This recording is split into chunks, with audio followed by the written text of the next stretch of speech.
Invincible Season 2, Episode 3, and this episode, we only got one episode left. We got one episode left. See, oh shit, even the Coke bottle is like, yeah, I know, it's one episode left. We got one episode left of the show before we go on break. It's weird because it's like, we're so used to saying like, oh, we got this amount of episodes left, but no, they're splitting the season into two halves. They splitted the season into two halves. And we don't know when part 2 is coming out. So I'm like a little bit like, but I would like another date, please, sir. Amazon. I would like to have a date for part 2 so I can plan these things. I need to plan them. I need to plan them very hardly. Even though this episode 3, is the weakest episode of the season so far. I could not give 2 levels of shit for what was happening with Alan the alien. I just couldn't. Because I'm like, what's going on? Why are we doing this? Are we just having a side adventure for the side adventure? Are we doing the Joker episode and the Bane episode and the Batman episode of Harley Quinn? Like, are we doing that type of thing with Invincible now? Because right now, I'm not liking this. Like, even though it's quite funny why we're doing it, they haven't nailed the reason why we're jumping to Alan Day for X amount of minutes. You know, because Mark is in college along with Amber and his best friend. There's a wonderful scene at the beginning of Debbie kind of accepting that her boys are growing up. He is now an adult. He's going to college. He's now living. He's basically, you do everything you can. Now it's all up to him.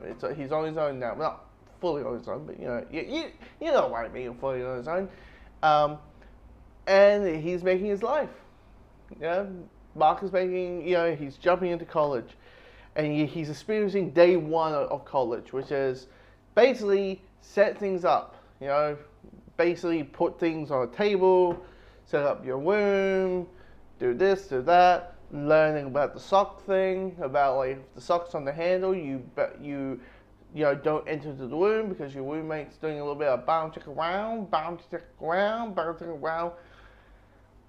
and that. And because Mark thinks that's what's happening, he goes to Amber. And we give Mark and Amber some privacy because of Bow Chicka Wow. They about to, I think Mark clearly is losing. It's his first time having sex, so clearly he's a virgin because you have all these like comedic things happening. That's probably the first time. It's weird. Like you see in movies and TV that like the sex is this passive, beautiful thing.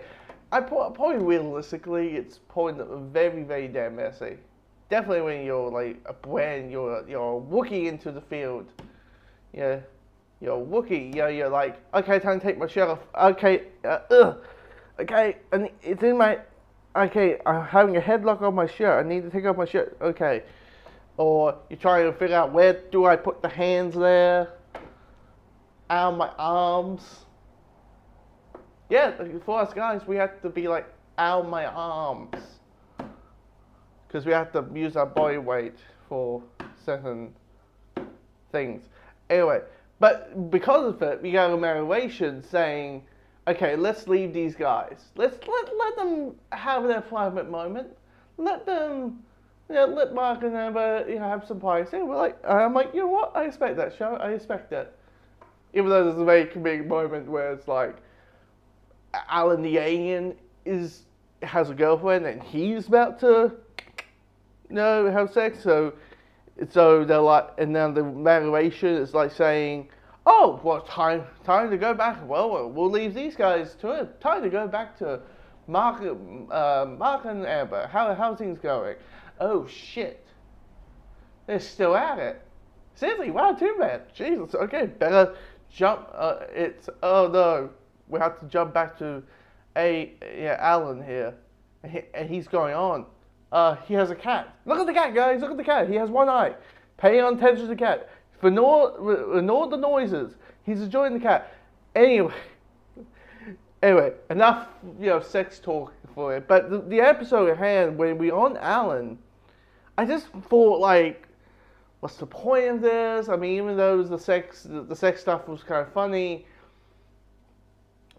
I was like, fine, I get it, trying to be like, hey, the Dolomites are a threat, and the Dolomites are this. Even though it was quite shocking what happened to Alan in this episode, I was like, I just don't.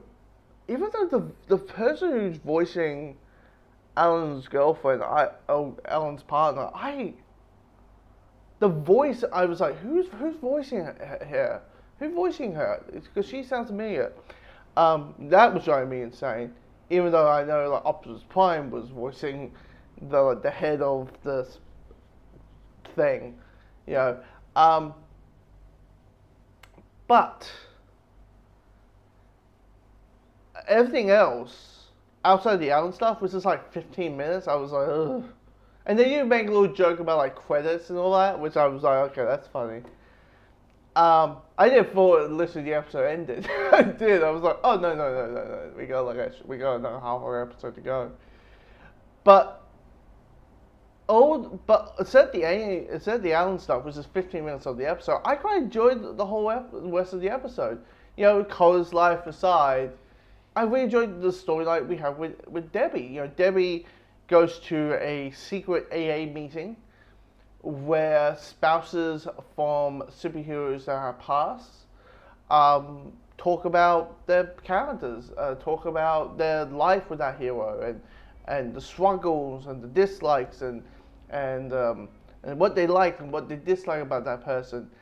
And you're thinking at the beginning that Debbie is just going to have a welcoming arm, like, hey, they're going to help you. They're going to help you. They're going to be there for you. But what you find now is like, oh, because who her husband was, because it was Army Man, who probably was the reason that all of their other spouses are dead, or their other superhero partners are dead. They're like, you better fucking don't show up. It's probably for the best. And even though she says, I didn't know he was this bad. I didn't know he was a sociopath. The mindset was, you should have known. That, you didn't see it. It was your fault that you didn't. And, my response is, even if she did, my opinion is, what was left to do? What was left she could do? She's not, she's not Mark, who can punch him out of the sky. She's just a regular person. What can she do? And then you got the ending. The ending was shocking. And clearly, you know what it is? This entire episode is just setting up for next episode. That's what it is. This entire episode felt like a setup for next week's episode. With all the comedic stuff and all the jokes I have been making about this episode, that's essentially what it is. And with the team stuff, with like, I'm like, fine. Like, I honestly, the show really works when it's all about Mark and Debbie, and basically the after effects of, like, those two characters are the most appealing characters of the show, of the season so far, and all the others are like, oh, you're supporting characters. And when we're making you the main focus, it kind of drags the episode for me. But yeah, so for me, it's the weakest episode of the season so far. Anyway, comment below what you thought of Season 2, Episode 3 of Invincible.